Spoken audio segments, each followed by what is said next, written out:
Hi, everyone. Welcome. My name is Teresa Grolinsky, and I'm the Executive Director of Events and Thought Leadership here at Hightower. We truly value our industry partners, and our Hightower advisors work really closely with CPAs to provide our clients with those holistic financial plans that really look at every aspect of their financial wealth and what it is that they're going to be leaving to the next generation. And so that's why we're so pleased today to offer this webinar, Family Wealth Planning, Preparing the Next Generation, with John Nersessian. I think many of you may have seen a presentation from him before. We're so lucky to have him do this with us personally.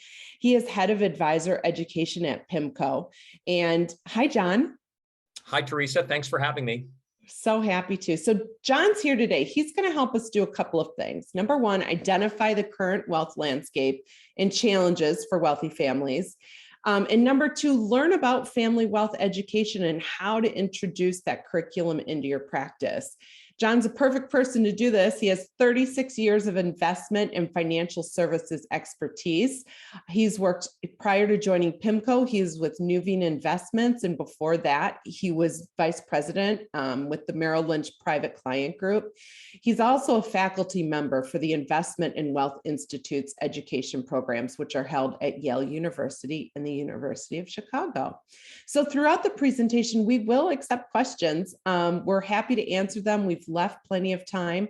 So to do so, simply put them in the Q&A box here on your screen, where however you have your screen set up, and we'll make sure to get to those. Okay, so John, I'm going to let you take it away.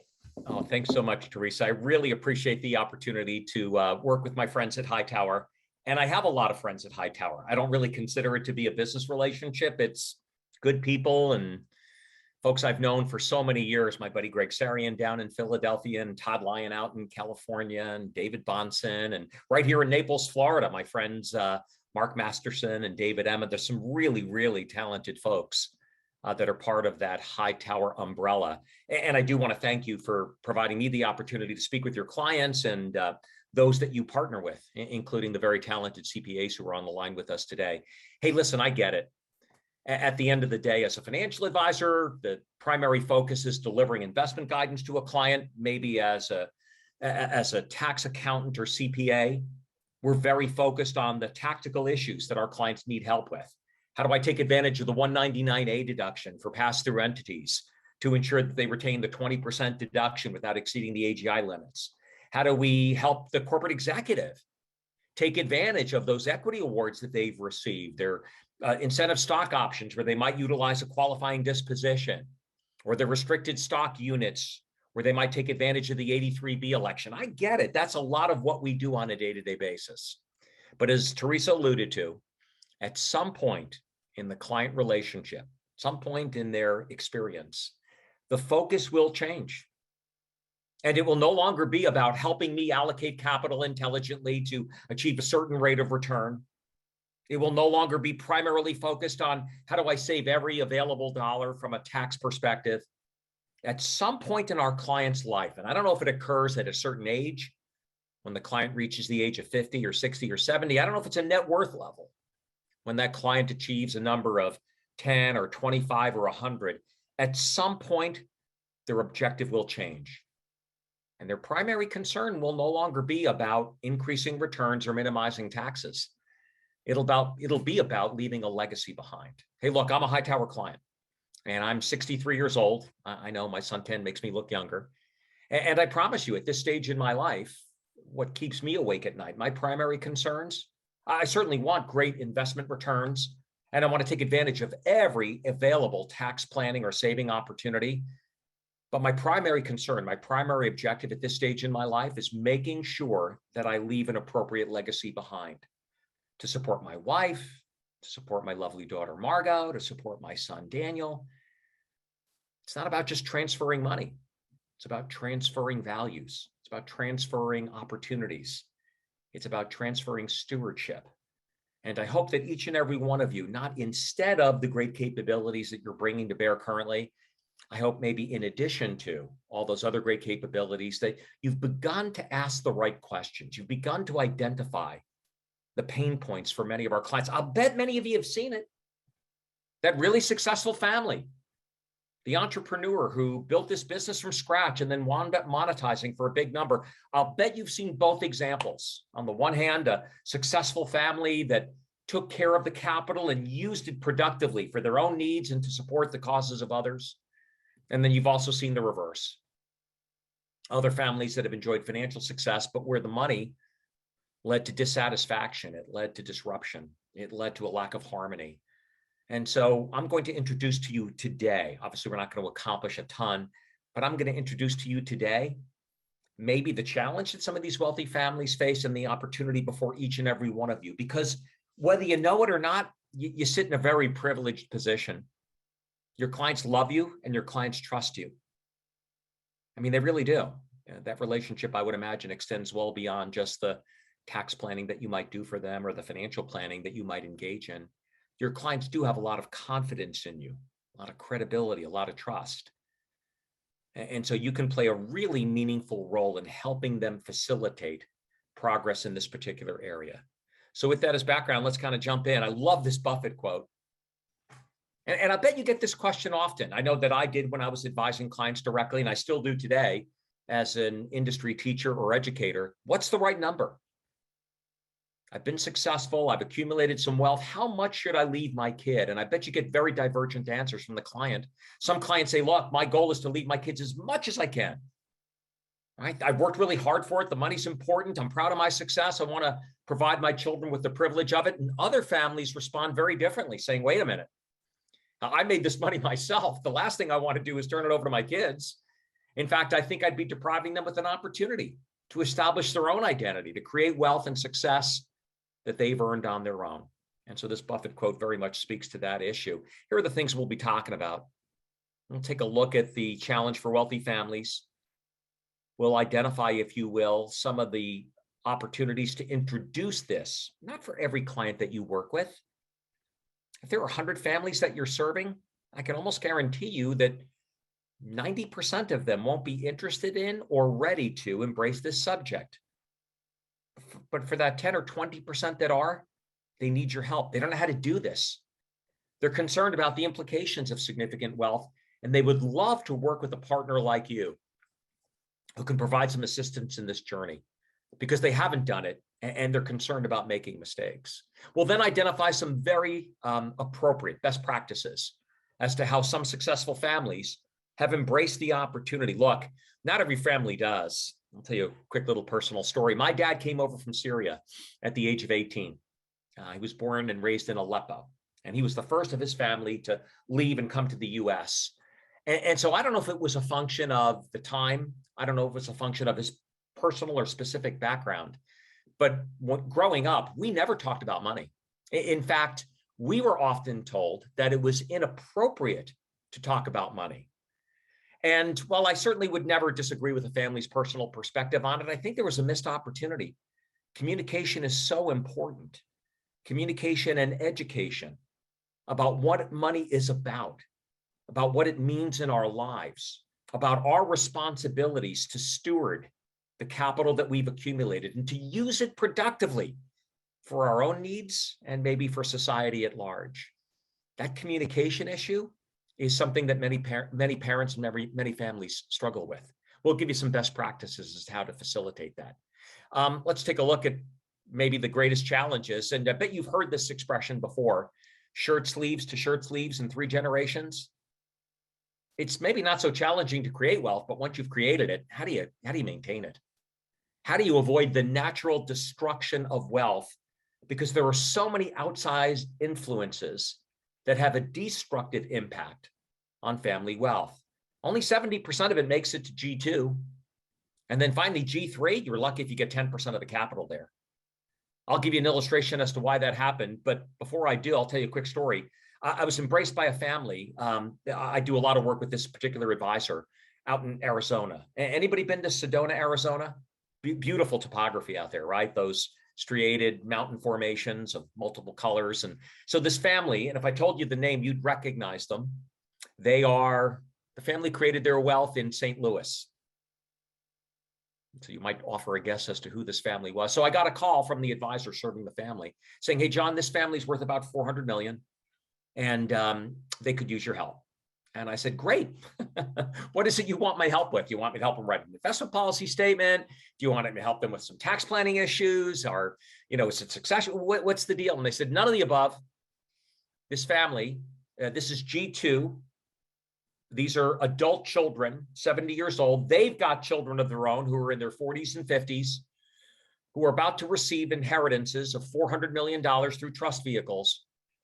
The family's concerned that they've never told the kids about the money. There's never been a discussion about the money. There's never been any expectations set regarding the responsibilities of the capital. So the question was, how can we begin to make progress in this effort? We held a family meeting. We engaged in family values. We talked about responsibilities, and then we began to implement a financial literacy program for this family. I'm not sure that we've solved all their issues. After all, there was a lot of baggage they brought to the table. I mean, these kids, some good news and some bad news, some very successful family outcomes, but unfortunately, some very personal issues there as well. DUIs and failed marriages and interfamily lawsuits. And I'll bet you've seen examples of this, hopefully not too many. But these are the challenges that many families face, and maybe that's why they need our help in this endeavor. You can see why the wealth gets dissipated, right? And so the original creator of the wealth assumes that the money's going to last forever. Well, hold on a sec. I've got the money. I'm earning a positive return, but now all of a sudden I've got some destructive forces at play.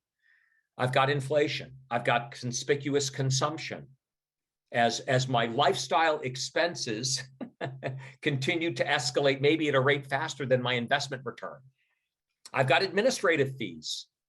I've got estate taxes. I know the estate tax exemption today is $12 million per person. That's 24 million bucks for a married couple. But for families of significant wealth of 50 or 100 or $1 billion or more, that $24 million exemption may or may not be sufficient at preserving the wealth. So you can see how through spending, through taxes, through the division of the original corpus, how wealth can become dissipated rather quickly. Here's a question for all of you to think about. What is the right distribution rate? So if I've got a corpus, and if my goal is to not just provide me with the income I need during my 20 or 30-year retirement experience, but to maybe have this last, to have it endure for multiple generations, what's that number? Is it 4%, which Guyton and Bengen have often written about? I've written a couple of articles on appropriate distribution and sequence of returns risk and how you avoid the negative destruction of volatile market environments and drawdown. I mean, I get that tactical issue, but how do families figure out what the appropriate amount is to spend? Because think about it. There are two divergent goals that are at play simultaneously. On the one hand, I want to make sure that the money lasts as long as it possibly can. That's goal number one. But goal number two is I want to maximize my standard of living while I'm still here. And I'm sure that all of you recognize that those two simultaneous or concurrent goals are in direct opposition to each other. And so how do we help families solve for that? Have you helped them develop a distribution policy that is sensible, that is logical, that is disciplined, to provide some comfort towards the attainment of those two very important objectives? What is it we want to pass on? All right, we want to pass on money. But it's interesting to note when we survey wealthy families, this is from the Wall Street Journal, what's just as important as passing on the money is passing on our values, passing on our life lessons, instructions on how we want this money to be managed both today and in the future. These are important concerns for many wealthy families. And the challenge is that many of our kids don't get it. They really don't. I don't know if you work with families today who are faced with this issue. John, my kids are asking me for money. And so the question is when should I support them and when shouldn't I? My kids, Marco, had a flat tire on Gary, her Audi Q3. One of the tires had a bubble in the sidewall. And so it was $800 to buy some new tires. And the question that my wife and I discussed is, are we helping the kids by providing financial support? I'll bet you get this often. My kids need money for a new home purchase. My kids need money for a vacation. My kids need money for a new business venture. Many parents are challenged with that. On the one hand, we want to be supportive. On the other hand, we don't want to enable our children.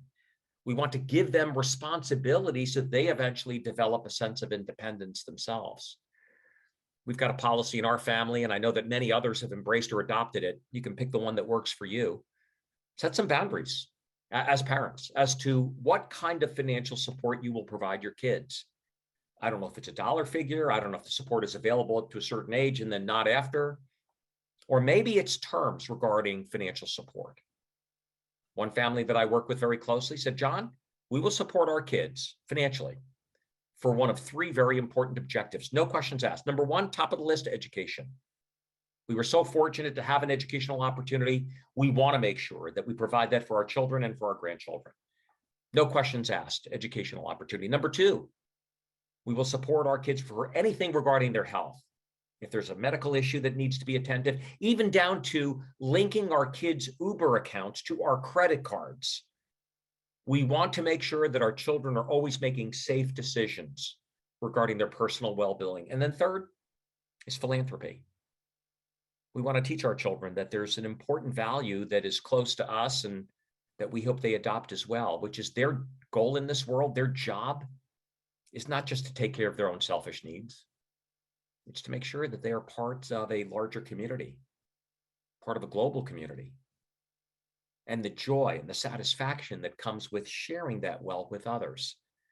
And so that's something that we definitely want to embrace, something we definitely want to set an example of, something that we definitely want to instill in our children as well.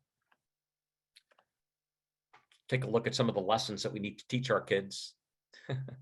Did you know that 85% of parents said, I don't have to worry about this because my children are being educated about money in the school system?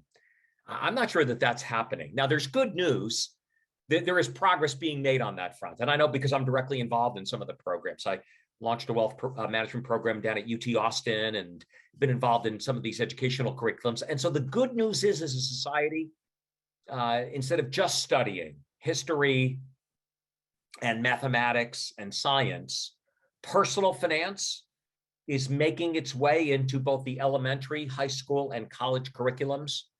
And so maybe, I mean, gosh, can you think of a more important course to take than personal finance when the kids are in those formative ages? A couple of important lessons that the kids need to learn. Number one, how to earn money, because financial security, however you define it, it doesn't come for free. You've got to work hard to earn money. Number two is after you earn it, we know people who earn it and spend it just as quickly. We've got to teach our kids how to save it, right? How to be good savers. Come up with a savings policy. Number three, how to spend it wisely, how to make intelligent choices regarding the expenditure of capital. Fourth on the list, we need to teach them how to invest, right? And I know that you all partner with really great advisors at Hightower and that you personally have some skill in this area as well. And so we need to teach our kids, or the kids of our parents, of our clients, how to invest wisely. And then finally, we need to teach them how to share. That philanthropy is an important expectation. And unfortunately, these lessons aren't necessarily being taught universally. Hey, let me give you a couple of really good books. Jot these down where you can begin this facilitation. Really good book that I just finished, Kids, Wealth, and Consequences, written by Richard Morris out of Chicago. Second book, written by my friend, Ron Lieber. He writes for the Sunday New York Times business section, that Your Money column.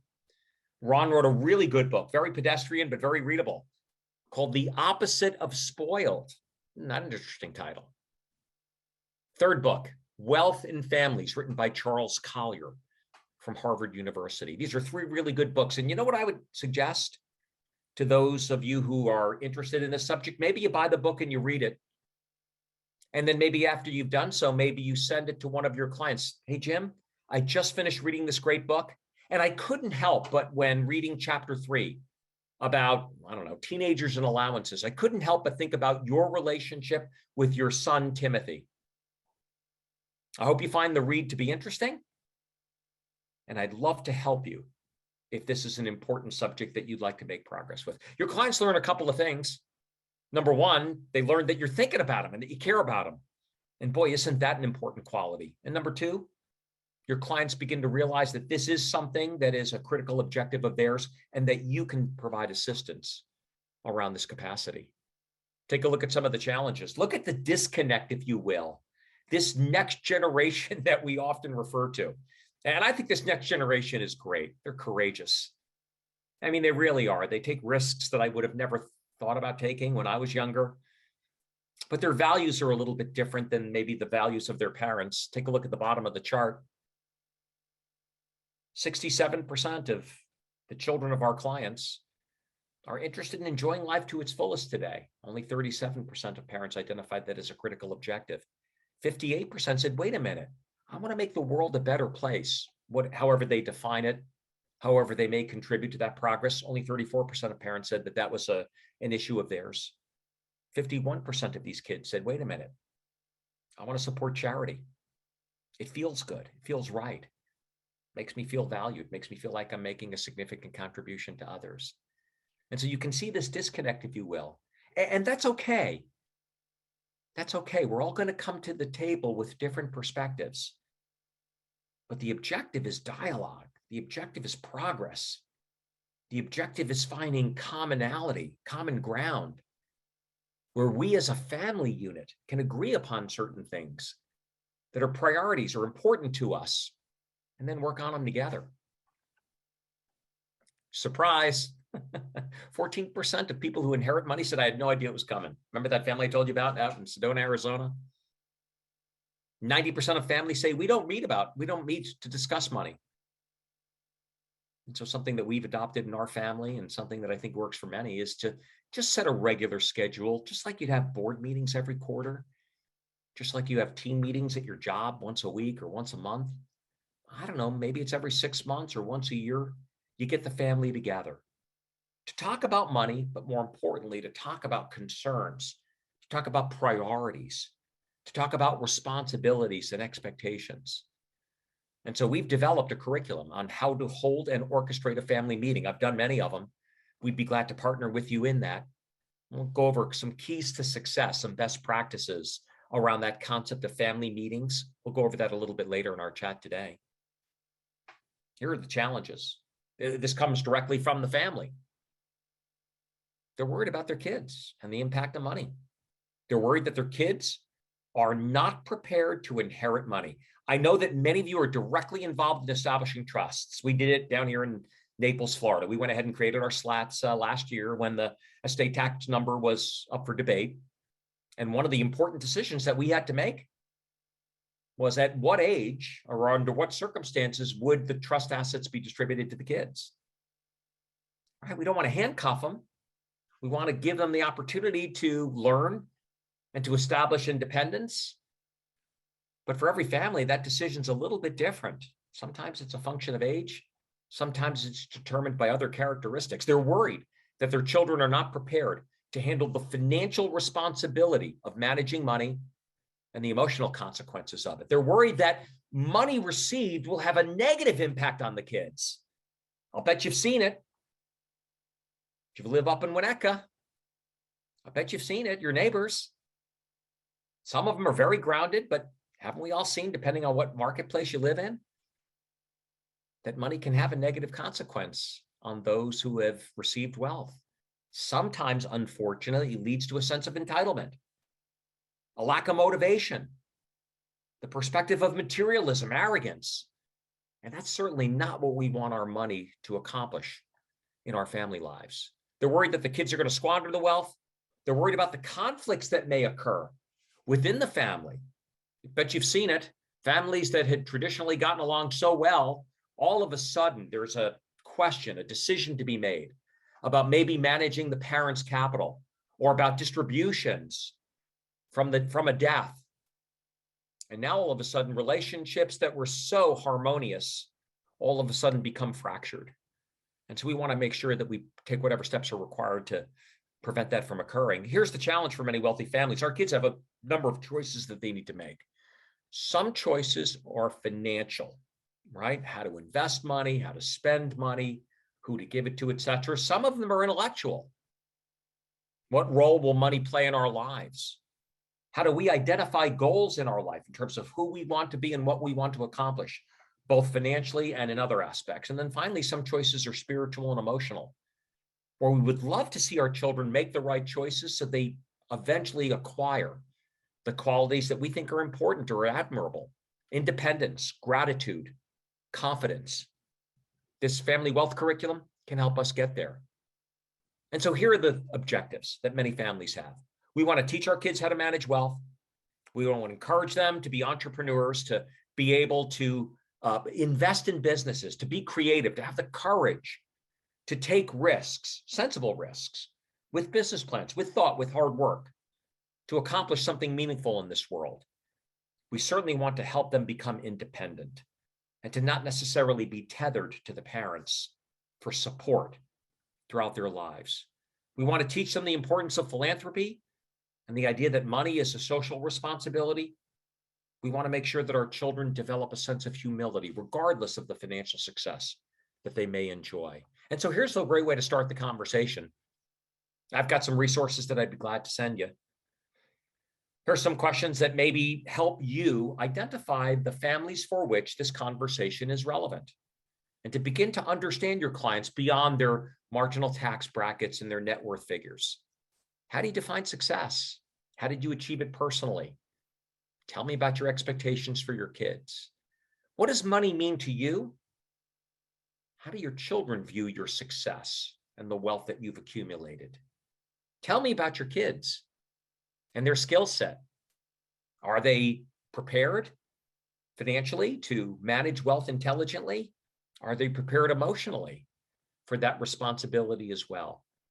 Some of these questions can be very helpful in facilitating that conversation, bringing awareness to the issue, and then hopefully making some progress on that front. Now, here are some of the responses that you may get. Be prepared. John, I've heard this one often. John, I get it. It's a concern, but I'm not doing this. I am not opening the books. Thinking of that movie. What was the movie with Joe Pesci? We're opening the books to you. I don't want to open the books to my kids. Don't want to show them all the money. Now, I understand that concern, and each family's got their different view on that. But please understand that the objective here is different than the one I just articulated. The goal is not necessarily to share every aspect of financial circumstance with the kids. The goal is to facilitate a conversation around the responsibility and expectations of the money without necessarily sharing dollar figures. How about this one, John? I've missed the opportunity. My kids are older. Well, I'm not sure that this objective ever ends.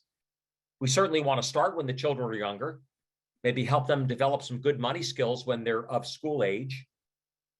But we've seen children make mistakes. We've seen children who could use some assistance and some education as they continue to grow, as they eventually create families of their own. How about this one? John, I don't have the time or expertise. I don't know how to do it. Well, that's exactly how you might enlist some outside support, whether it's us or your great advisors at Hightower, or maybe even the role that you might play in this particular endeavor. I get it. You're not directly paid to do it. I will tell you as a client, if you can help me on this issue, that capability is as important as any other that you might provide me with. Another response that you often hear, John, I made this on my own. Came here with nothing in my pocket. I built it myself. I don't want to leave my children with anything. Let them achieve their own success. I get it. But eventually, money is going to flow somewhere, and there's this intellectual choice that needs to be made. Am I going to spend it all myself? I don't know how that works. Am I going to leave it behind for the government and let them decide how that capital gets dispersed or allocated? Am I going to leave it to charity? And if so, what charities do I want to support, and in what capacity do I want to use it to retain it within my family? To see some productive things that my family can accomplish with a little bit of a financial head start. These are the kinds of the decisions that many of our families are facing. So let's talk about some of the things that we can begin to utilize as best practices to make progress on this very important issue. We've identified 5, but I'm sure that all of you have other experiences as well that maybe you're willing to share with us when we get to the Q&A section. I don't know if there will be a ton of questions on this subject, but gosh, I would love to hear from you some of the experiences that you've all enjoyed or endured. some success stories that some families have enjoyed. Maybe some not so successful outcomes of families that didn't necessarily adopt some of these best practices and paid the consequences. I'd love to hear from you if you're willing to share those. So the first thing that I'd like to talk about is some of the best practices that are important to the families that are ready to receive this information. Here are some of the best practices to establish family continuity. Shared values. One of my favorite exercises is to get the family together. And I get it, they're all different. Mom and dad are different, and the 3 kids are different. So this idea that we will be homogeneous, that we will be consistent in our views. We've got liberals and conservatives. We've got older, we've got younger. I get it, there are going to be differences, but the objective here is to find common values. And so one of the exercises that we engage your family with is to actually pass out what we call values cards. Various values that every member gets. And then we ask them to rank these values in terms of their importance.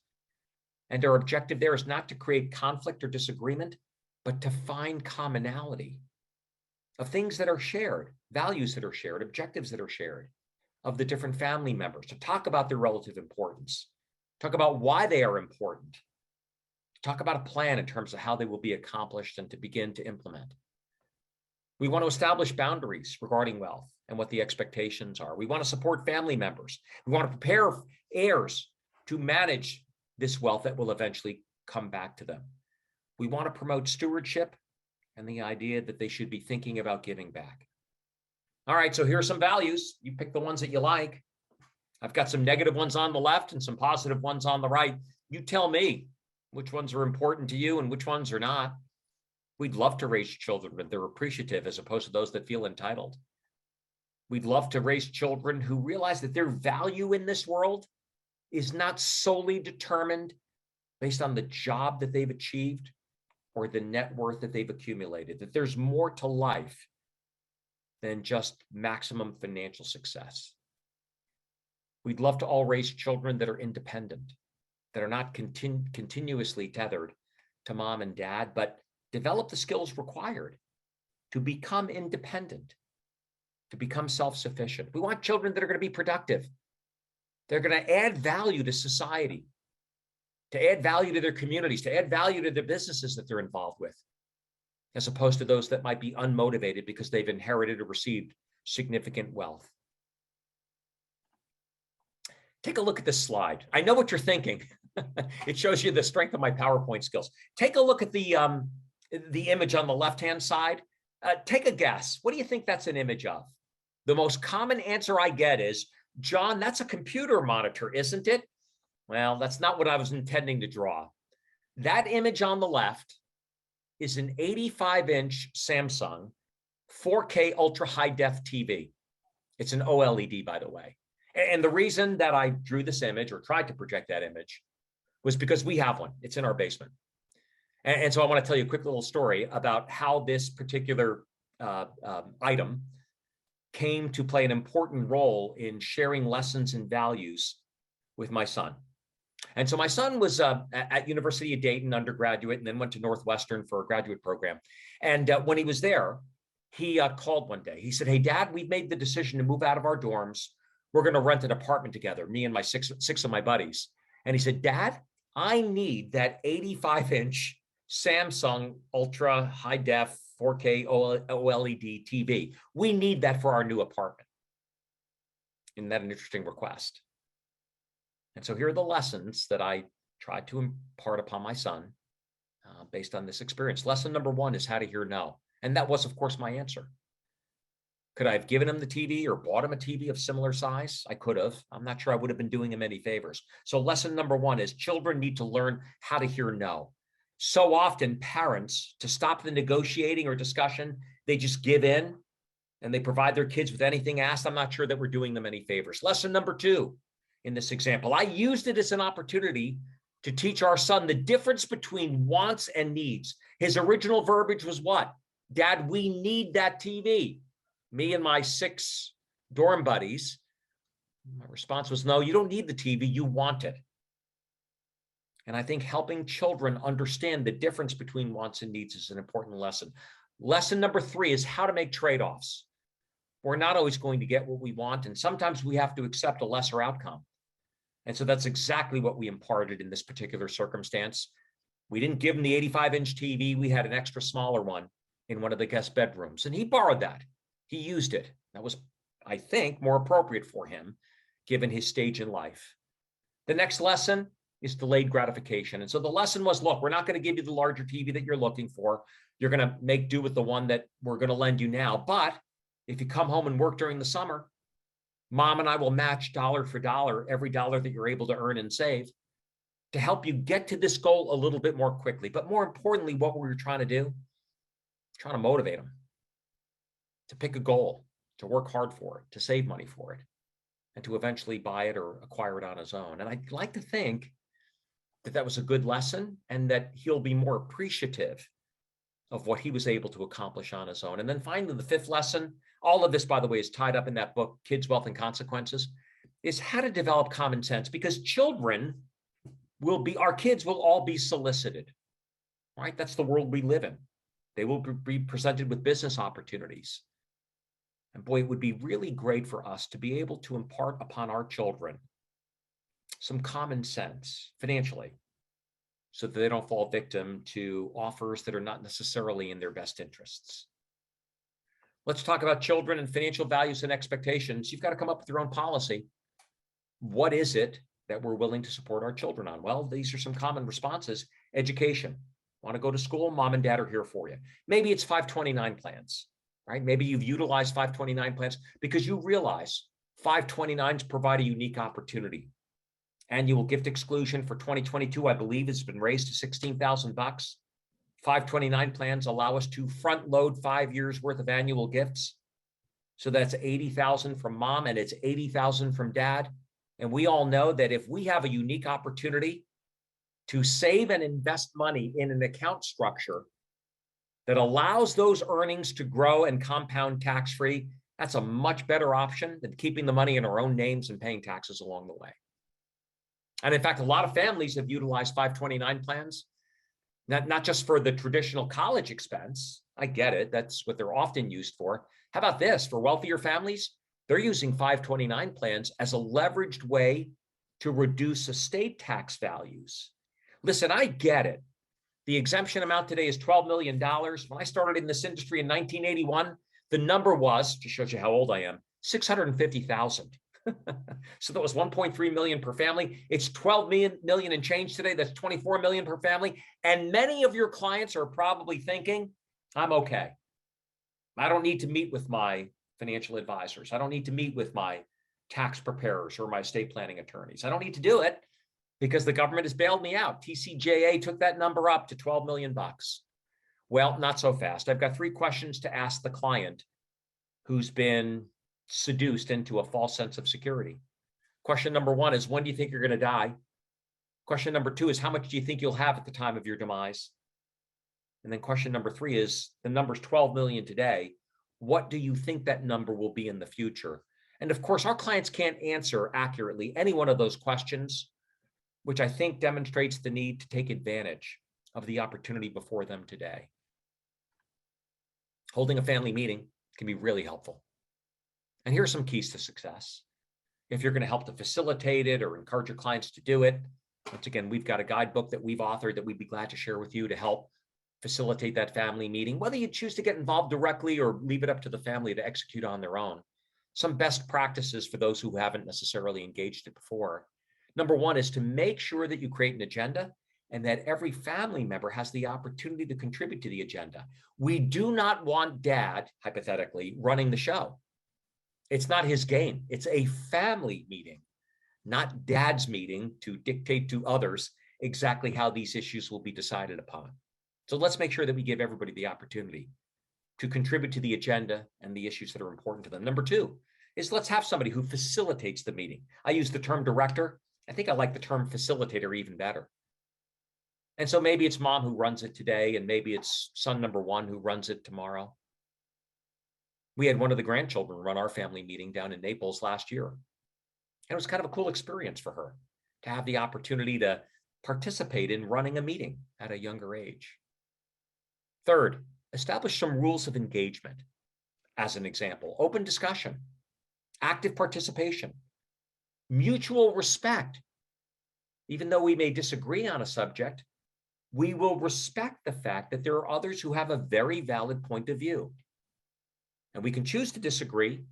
We can choose to try to come up with an appropriate solution, but let's make sure that we do so in a respectful manner. We're going to hold this meeting in a neutral location. I don't know, families are so fractured today. We're very mobile. Maybe it winds up being held in a centralized location while we're on vacation in Hawaii. Maybe it winds up being held at our place of business.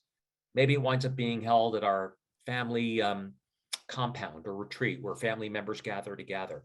But maybe in some instances, it happens in a skybox at a stadium, or it happens at a restaurant in a back room, or it happens somewhere in a church hall after church services. Well, let's hold it in a neutral location to make sure there's objectivity. Make sure that we're taking notes and that we agree upon and disseminate, if you will, the decisions that have been made. Make sure that we pass out an action plan so that people realize that their time was actually productively used to come up with a list of action steps that will be executed upon. It wasn't just a conversation, it was a path to progress. Next, how about writing a family mission statement? So I want to ask you a question. I get it. We're all focused on the money. We're worried about what's going on in Ukraine. We're worried about the possibility of higher interest rates. We're worried about tax reform and what may or may not come of it if Build Back Better ever gets passed. I get it. That's important. I'm not suggesting this instead of, I'm suggesting in addition to. But at the end of the day, how is it that we want our family to be remembered? What is it that we've contributed? Look, looking at a larger number on a balance sheet makes you feel good. But for many folks, it's not the ultimate objective. It's what did my success enable me to do? So I think I mentioned this a little bit earlier. I'm thinking about retiring. I'm 63. And it's hard. It's so funny. I thought that retirement would be an easy issue for me, right? I write about retirement. I teach it for a living. John, this should be a layup for you. Well, it's not. Retirement involves a lot of issues. Some of them are financial, but some of them are not. And haven't you worked with a client who retired at age 60 and that client said, oh my gosh, this is great. I wish it did it 5 years sooner. I'm really enjoying that freedom and opportunity to spend my time in the way that I choose. And then other clients who retire at age 60 and they say, you know what, that was a mistake. I kind of missed the engagement. I missed the challenge, the responsibilities that I had when I was actively working. And so there is no singular answer for each and every one of them. So I think here are the 4 keys to success in that regard. Number 1, finances. You've got to have the money, not just because you want to see more money in a bank account, but with money comes a sense of calm. If I know that through the help of my advisors and my tax accountants and other financial professionals, that I've achieved that number, I can relax and enjoy retirement instead of worrying about the financial implications of it. Number 2, health. Health matters. Yeah. Had some bad experiences recently, people who have just left us way too young. And doesn't that shake you up a little bit and cause you to think about what's really important and how you're going to spend your time? So health matters. Next on the list, family and friends. Who are you spending it with? And isn't those relationships that you have, isn't that ultimately what brings satisfaction and joy to your life? And then finally, last on the list, and this is the one that I really struggled with, is purpose. What is your purpose? Why are you here? I play golf with some knuckleheads down here in Naples. And they were teasing me the other day because I'm not always available. I'm busy. I work for a living. And so they were giving me a hard time. Hey, how come you missed the game on Friday? I'm like, well, I was teaching 5 classes that day. And they were teasing me. What are you doing that for? And I said, guys, I got to be honest with you. I enjoy our time together. And I do like playing golf. I'm a 4 handicap. But there's got to be a purpose.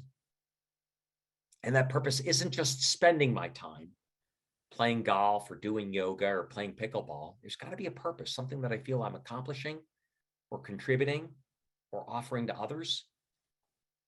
And so that's a challenge for many families. That can be defined in the family mission statement. What is the purpose of your family? And how do you want your family to be thought of or remembered? What are you contributing either to your family and or its members or to others that are important to you? Here are some questions that may help you in the facilitation of that. Define your family. If I asked you to define exactly how you want your family to be remembered, what are those qualities that are included in that statement? I don't know, they're probably different for everybody, but have you thought about it?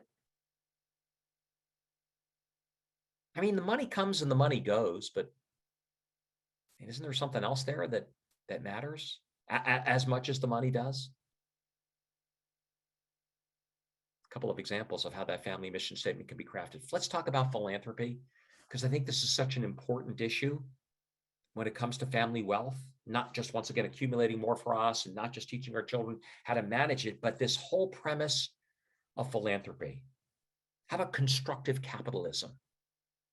The idea that we want to be active investors, we want to see capital grow. We have a responsibility with money to use it productively, but also then to share it or to have that capital serve a greater purpose than our own consumption. And so questions we ask all the time is, are you giving money? Not to encourage you to give more money away, but to be intentional in the giving that you're doing. I hope each and every one of you have at a minimum a donor advised fund. Did you know that there was $470 billion given to charity last year? 470. It was the largest number on record. And we probably know why, right? Markets have been really productive. Real estate values are going up and clients have all these unrealized gains in their portfolio. And so money is being given, but I'm willing to bet that you've seen many examples of charitable giving that was done ineffectively. The client who went to some fundraiser down at Navy Pier and then wrote a check at the end of the night. And while we might applaud their generosity, we would probably disagree with the methodology. So we want to encourage clients to be thoughtful about their charitable donations. Do you know what the standard deduction this year? It's $25,900. I know itemized under Schedule A. I get $10 for state and local taxes. But then the next $15,000 of itemized deductions essentially provide no benefit. I'm already getting it under the $25,900. 85% of taxpayers today, maybe not our clients, but 85% of them are claiming the standard number. And so the question I'm asking is, look, if I'm going to give $10,000 a year to St. James Armenian Church in Evanston, over the next 25 years, that's $250,000. Am I better off parsing out checks each and every year, not knowing the associated tax benefits? Or am I better off maybe funding a donor advised fund with a larger lump sum amount, bunching my deductions, to use that terminology, in a single calendar year to liquidate the asset and avoid the capital gain, to avoid the net NII, the ACA tax of 3.8% for families above 250, to have the money grow tax-free, and then to engage my children in the process of identifying the charities that we want to support, that we will make distributions from. That's intentional philanthropy. And can it be very, listen, we often try to teach children by telling them lessons, right? We want you to save well. We want you to share your success with others. And sometimes, not often, children listen to what we tell them. You know what really shapes a child's behavior? Are their observations of yours as a parent.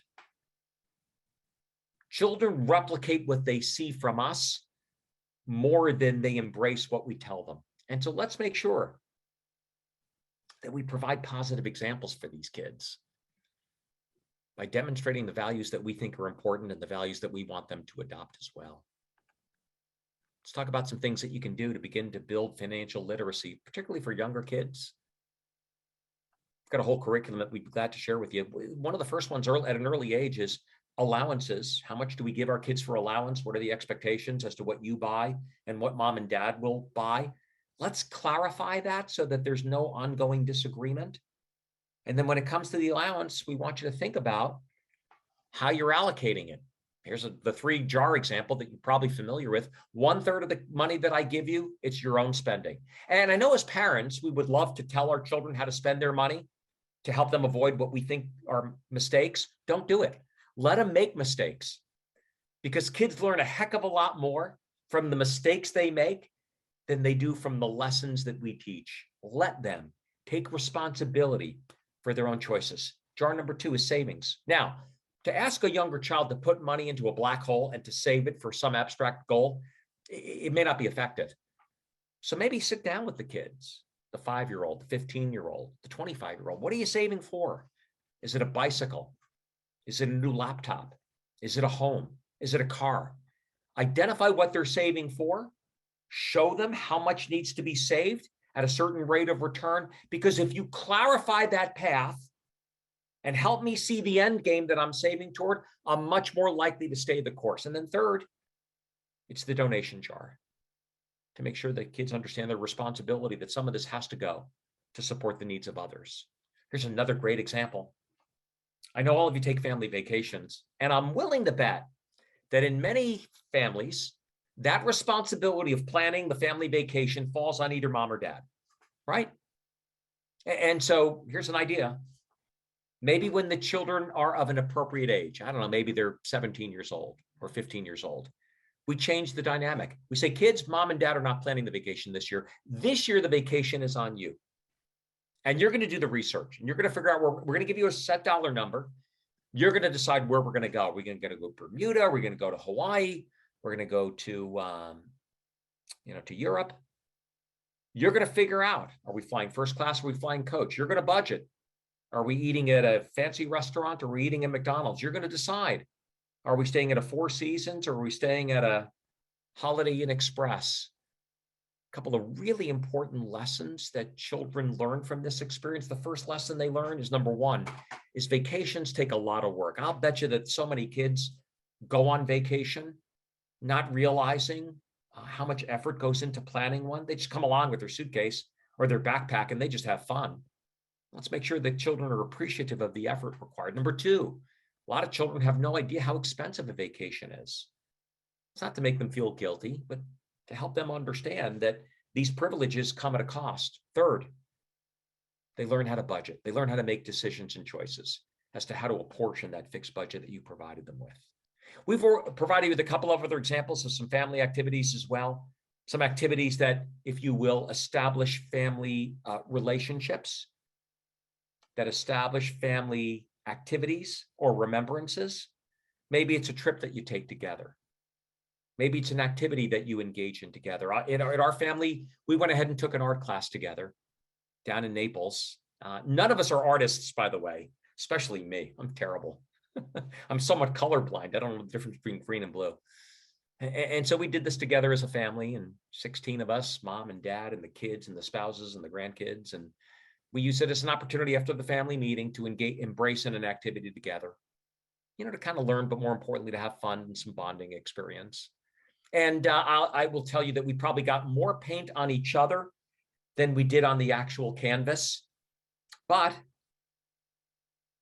if you come down to Naples, Florida someday, and I hope you do, I hope you give me a call. If you come to Naples, Florida someday, and you walk into mom and dad's home down here, on that front foyer, on that wall, what will you find? 16 paintings of the Naples sunset. None of them are particularly good, but an example and a remembrance of the time that we spend together, because that's ultimately what it's about.